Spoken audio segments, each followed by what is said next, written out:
Well, hello everybody, and welcome to the Deanery. I'm sitting here today in what we call the Condi. It's really windy outside, and we have scaffolders building some scaffolding next door. So you're going to encounter quite a bit of noise as you listen to the sermon this morning, but maybe on reflection, that's no bad thing, as it just reminds us that in the midst of this pandemic, life does go on.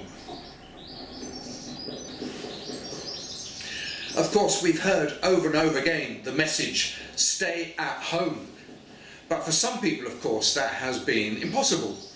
Frontline workers in healthcare have had to stay away from home, and in some cases in hotel rooms to keep their families safe.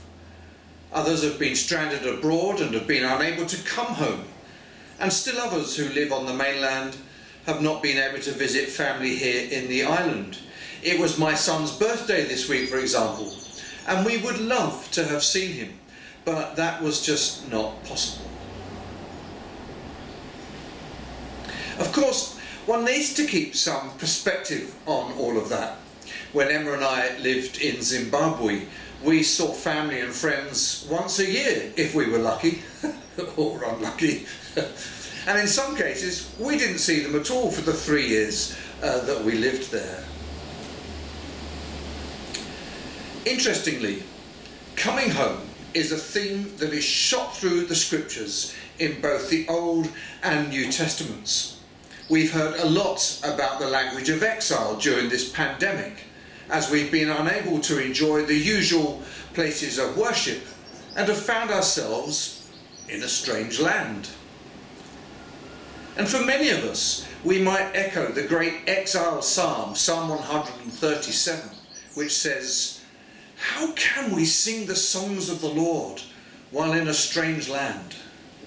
And we are indeed in a strange land with all that has happened over the last few months. But what the people of Judah had not grasped was that God was not off on some other mainland.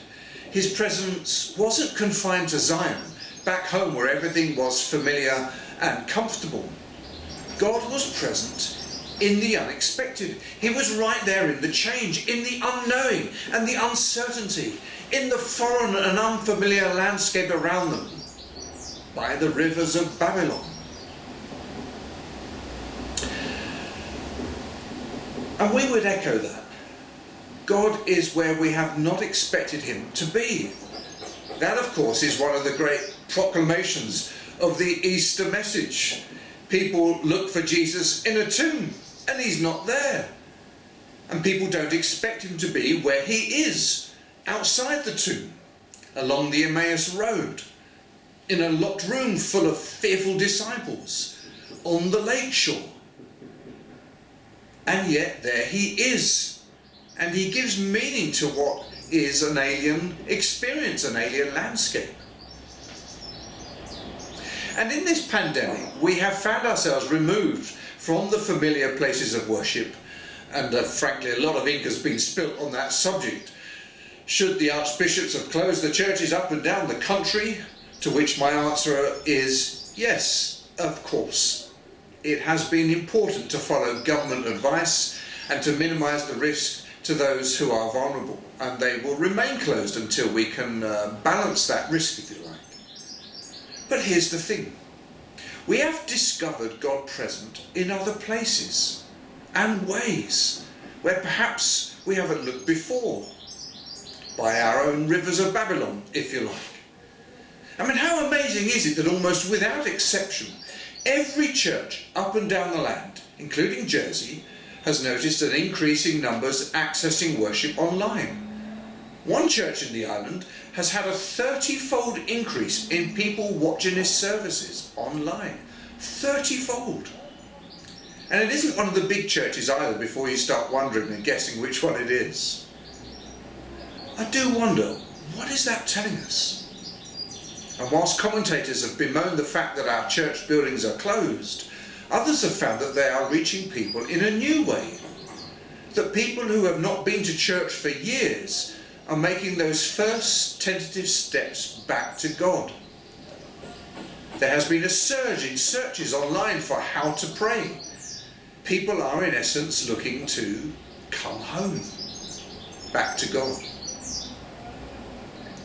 As well as the language of exile, of course, New Testament readings such as Luke chapter 15, the parable of the prodigal son, well, they remind us that God is constantly calling us home, to turn around, which is what the word repent means, and to come back to the Father. Not to be shoved into some corner and scolded for our errant behaviour, but to be embraced by a God who loves us and wants to be known and to know us as his family, his children. And in our reading from Acts chapter 17 this morning, Paul is sharing his faith with some philosophical thinkers called Stoics and Epicureans, which frankly sounds like a manufacturer of pickles to me.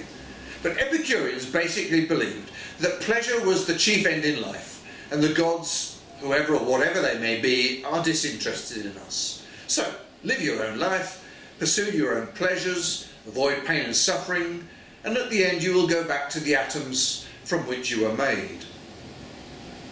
Stoics, well, they believed in living a life of virtue, and they were morally upright people, but they had no real belief in a God who loved them and in whom those virtues originated.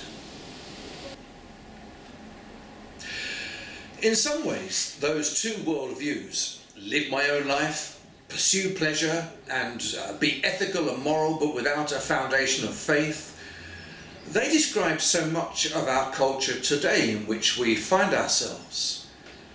And yet in a pandemic, people are looking for God.